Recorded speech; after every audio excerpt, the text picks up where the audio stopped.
What if I told you that you could get a full CNC aluminium keyboard, magnetic switches, customizable software, triple mode connectivity, and even compatible with mainstream 5-pin switches like Gateron Jade Pros, all for under €100? Well, this is the Monsgeek FUN60 Ultra, and it might just be the best kept secret in gaming keyboards. So let's break this thing down. Starting off with a build of that CNC aluminium top to bottom. Not an aluminium plate, no ABS plastic with a hint of metal. No, we're talking solid, cold to the touch, full-on milled aluminium body. This thing feels expensive, there's no flex, no creaking. It weighs around 1.3 kg, so it's not moving around your desk unless you want it to. And you're getting that same build quality as high-end boards that retail for double or even triple the price. Monsgeek isn't charging you a brand tax here. Just raw materials and engineering. Because when it comes to that layout, you're getting that 60% keyboard, meaning there's no F keys, no arrow keys, just pure compact minimalism, which is actually perfect for gamers and productivity nerds who just want that extra mouse space or a clean desk setup. Now, if you're used to that TKL or full-size layouts, it might take a minute or two to adjust, but once you do, you will love how it frees up some extra space. But let's talk about the main feature that this board actually offers, and this is where it starts getting a bit spicy. This board uses Magmech, which is a hybrid magnetic mechanical switch system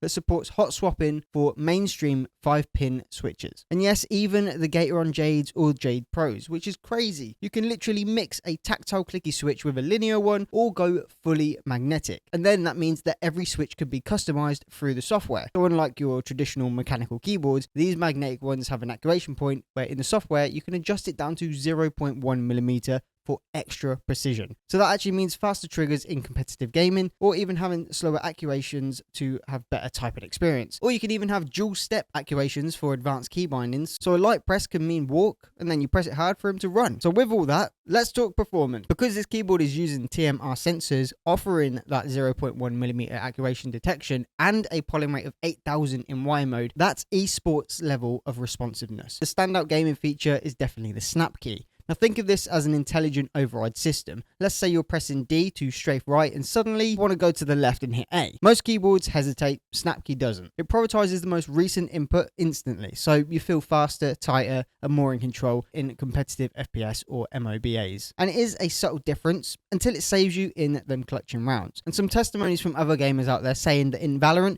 the movement felt snappy and the input lag was non-existent. People that played Apex, their double tap movement combos felt buttery smooth, and people that play OSU, rapid keys registered every time with no ghosting. But like me, I play CS2 and they actually banned snap key in their game, so unfortunately I can't test it on there. But using it in Valorant and Fortnite, I could definitely tell the difference. But if you don't always want to have that really close-knit actuation, you can jump into the Monsgeek driver software, where you can adjust every key actuation point from there. You can enable your dynamic keystrokes or multi-level key actions. You can customize your lighting, which is per key or RGB effects. You can set macros and profiles and stored onto the onboard memory. For a budget board, this is absurdly powerful software. Usually features like this are locked behind expensive brands or sketchy third-party programs. Well, not here. And there's also that bonus of the 500Hz RGB refresh rate. So it means no flickering, no dimming, just clean, smooth lighting. Perfect for streamers and low lit setups. Obviously, I mentioned that tri-mode connectivity as well. So what we have here is a USB-C wired, the 2.4 GHz wireless,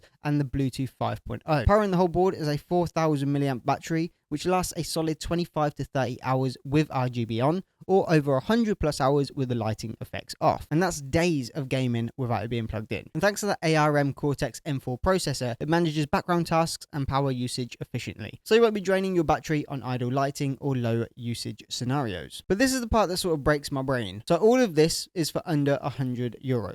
And we're talking full CNC aluminium body, hot swappable 5-pin support, Gateron Jade Pro compatibilities, snap key and TMR sensor tech, esports ready latency, RGB, wireless, and software customization. So what's the catch? Well, there isn't one. Monsgeek is basically telling budget gamers, hey, you don't have to pay extra for hype anymore. And I'm here for it. And if you're tired of paying more for less and want a keyboard that delivers flagship level performance without that flagship level price, well, the Monsgeek FUN60 Ultra is an absolute no-brainer. So let me know in the comments your thoughts and opinions. And if you have any other questions around this board or something that I might have missed, please leave them in the comments below so I can get back to you on that. Other than that, if you enjoyed the video, leave a like, subscribe, and hit the notification bell. And always remember, capture, create, captivate, and I'll see you all in the next video.